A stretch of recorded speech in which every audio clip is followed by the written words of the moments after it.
Chers amis du Sacré-Cœur, vous avez dans la première vidéo vu les raisons qui ont poussé Charles de Foucault à être dévot du Sacré-Cœur, comment il a découvert cette spiritualité. Mais alors évidemment, il faut remonter en arrière parce que la spiritualité du Sacré-Cœur remonte à Jésus-Christ lui-même. Donc je vous propose dans cette deuxième étape d'aller à grands pas entre Jésus-Christ et le pape Léon XIV. C'est un petit peu ambitieux de traiter de la question du développement de la dévotion au Sacré-Cœur de Jésus-Christ à nos jours, mais on peut le faire à grands pas sans rentrer dans les détails. En tout cas, on commence par Jean 19, versets 32 à 34. C'était après la mort de Jésus. Des soldats allèrent briser les jambes du premier puis du deuxième des condamnés que l'on avait crucifiés avec Jésus. Quand ils arrivèrent à celui-ci, voyant qu'il était déjà mort, ils ne lui brisèrent pas les jambes, mais un des soldats avec sa lance lui perça le côté, et aussitôt il en sortit du sang et de l'eau. Eh bien, c'est ainsi que commence, évidemment, la spiritualité du cœur de Jésus, la dévotion au cœur de Jésus. Ça commence par cet événement évangélique qui sera la source pour les pères de l'Église de découvrir quelque chose qui ne concerne pas que le muscle cardiaque et que l'eau et le sang, mais qui concerne ce que Dieu nous apporte à travers ça. Saint Ambroise a écrit ceci: « Abreuve-toi auprès du Christ, car il est le rocher d'où coulent les eaux. Abreuve-toi auprès du Christ, car il est source de vie. Abreuve-toi auprès du Christ, car il est le fleuve dont le torrent réjouit la cité de Dieu. Abreuve-toi auprès du Christ, car il est la paix. Abreuve-toi auprès du Christ, car des fleuves d'eau vive jaillissent de son sein. » Et là, on voit bien que, à travers le signe du sang et de l'eau, la réalité du sang et de l'eau de ce jour-là, eh bien, c'est la miséricorde de Dieu, c'est la nourriture par Dieu, c'est l'abreuvement par Dieu. Saint Bernard de Clairvaux, au XIIe siècle, le secret de son cœur paraît à nu dans les plaies de son corps. Ça, c'est intéressant, ça. Le secret de son cœur paraît à nu dans les plaies de son corps. On voit à découvert le vrai mystère de ses bontés, la profondeur des miséricordes divines. Donc avec Saint Bernard de Clairvaux et avec les pères de l'Église, on relie en fait non seulement l'événement de la croix de Jésus et du côté percé, mais aussi toutes les annonces de ce côté percé. Je pense à Adam et Ève, Ève qui est sortie du côté d'Adam. Je pense à Moïse qui frappe le rocher et d'où il sort l'eau qui abreuve les Israélites, et ainsi de suite. Les pères de l'Église contemplent ce mystère-là sans en faire une dévotion, j'allais dire, organisée autour du cœur de Jésus. Dans les premiers siècles de l'Église, c'est surtout dans les monastères qu'on rencontre cette dévotion qui se développe de manière un peu, j'allais dire, presque confidentielle. On a quand même l'hymne la plus ancienne exprimant le Sacré-Cœur qui s'appelle Summi Regis Cor Aveto, qui a été écrit par Arnulf de Louvain, qui n'est pas très connu, qui est mort en 1250, et donc il écrit une hymne au Sacré-Cœur en 1250. Vous voyez, on est bien avant Sainte Marguerite Marie Alacoque, à laquelle tout le monde pense quand il s'agit du cœur de Jésus. Bon, les franciscains se mettent au pied du cœur de Jésus, en particulier Saint Bonaventure, qui a écrit de très belles choses à ce sujet. Les dominicains s'y mettent aussi, avec Sainte Catherine de Sienne. Bon, et puis on en arrive au XVIIe siècle, où on a encore une version plutôt religieuse et relativement confidentielle. Saint Jean Eudes écrit une messe du Sacré-Cœur, donc qui est approuvée par les évêques pour les eudistes, donc ça reste chez les eudistes, et elle est célébrée cette messe pour la première fois le 20 octobre 1672. Et là vous commencez à voir venir les affaires. Donc 1672, c'est l'année qui vient juste avant 1673, n'est-ce pas? Les fameuses apparitions à Sainte Marguerite Marie à la coque. Donc ça veut dire que le Sacré-Cœur est apparu à Sainte Marguerite Marie un an après que les évêques en France aient approuvé que les eudistes célèbrent une fête du Sacré-Cœur. Et ça, c'est très fréquent dans l'histoire de la spiritualité que Dieu attende la sanction ecclésiastique.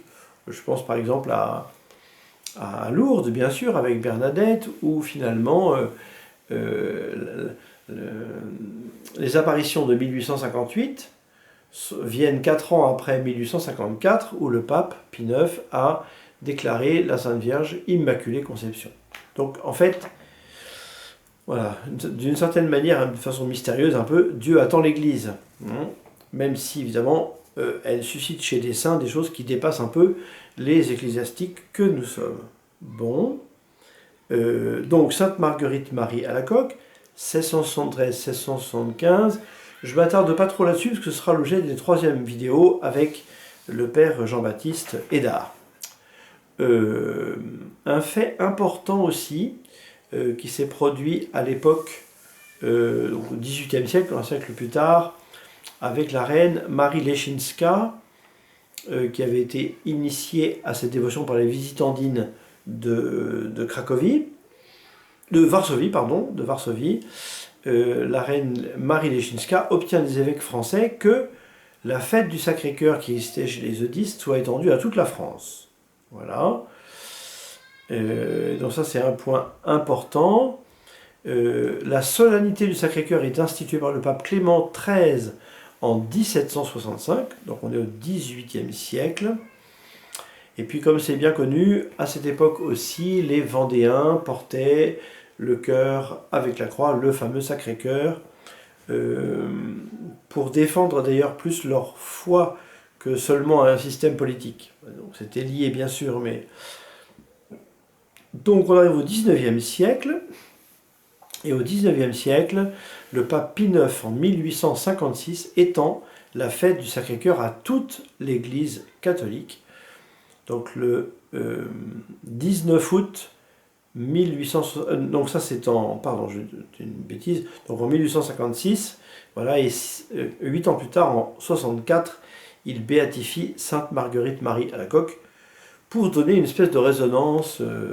Peut-être qu'on peut s'attarder une seconde sur le basculement qui s'est produit avec Marguerite Marie à la coque pour dire que ce basculement, c'est le passage d'une dévotion individuelle ou une dévotion religieuse à une dimension vraiment universelle où toutes sortes de gens peuvent continuer, comment dirais-je, peuvent développer cette spiritualité du Sacré-Cœur.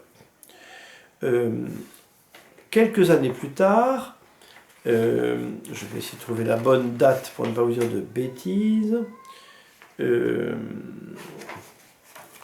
une sœur qui s'appelle Sœur Marie du Sacré-Cœur introduit ce qu'on appelle la garde d'honneur du Sacré-Cœur.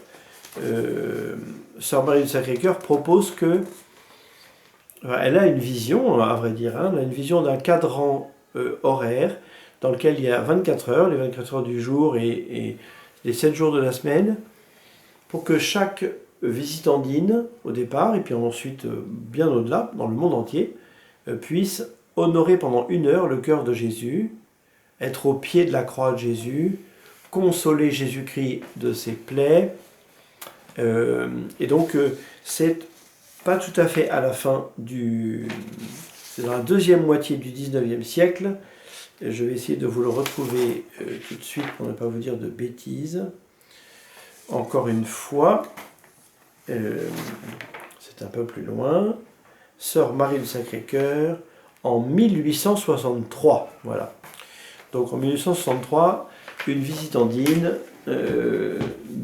lance cette affaire de la garde d'honneur du Sacré-Cœur. Ensuite, le pape Léon XIII, là on franchit une autre étape importante, consacre par son encyclique Annum Sacrum du 25 mai 1899, chaque être humain au Sacré-Cœur. Et il dira que c'est l'événement le plus important de tout son pontificat. Léon XIII, 1899, consacre le genre humain, chaque être humain, au Sacré-Cœur. Voilà. Donc, on est à la fin du 19e siècle. À ce moment-là, donc Charles de Foucauld, comme vous savez, s'est converti et il demande au pape, justement, régnant, de devenir ermite du Sacré-Cœur. On n'a pas la trace de la réponse de Léon XIII. Bon, il pouvait, j'allais dire, ignorer à quel grand saint il s'adressait, ou plutôt auquel il ne s'adressait pas. Le pape Saint Pie X, au début du XXe siècle, ajoute des prières dites léonines à la messe quotidienne, qui sont une invocation au cœur de Jésus. Quelques années auparavant, Saint Jean-Marie Vianney a dit le sacerdoce, c'est l'amour du cœur de Jésus. Qu'il définit tout le sacerdoce comme étant l'amour du cœur de Jésus. Voilà. Ça, c'est un point important parce que quand Saint Pie X ajoute les prières léonines comme prière juste avant la messe, eh bien, c'est quand même le signe qu'il y a quelque chose à vivre du côté du Sacré-Cœur quand on célèbre la messe. 1928, Pie XI, son successeur, signe une encyclique Miserentissimus Redemptor pour préciser ce qu'est une tradition catholique, une dévotion du Sacré-Cœur. Une authentique dévotion catholique au Sacré-Cœur. Donc on est en 1928. On avance. En 1929, le 29 janvier, il officialise la composition d'une nouvelle messe. Ça c'est intéressant, c'est comme expression. Mais c'est un autre sujet. Il officialise la composition d'une nouvelle messe. Bon, en fait, c'est les oraisons de la messe. Et d'un nouvel office liturgique du Sacré-Cœur. Voilà. Donc la fête du Sacré-Cœur est établie comme solennité et dès lors, jusqu'à aujourd'hui, célébrée le 3e dimanche après la Pentecôte, je cite, afin de compenser à l'égard de l'amour incréé l'indifférence, l'oubli, les offenses, les outrages qu'il subit. Pie XII, son successeur, 1956, Aurietis Aquas, c'est le nom de l'encyclique.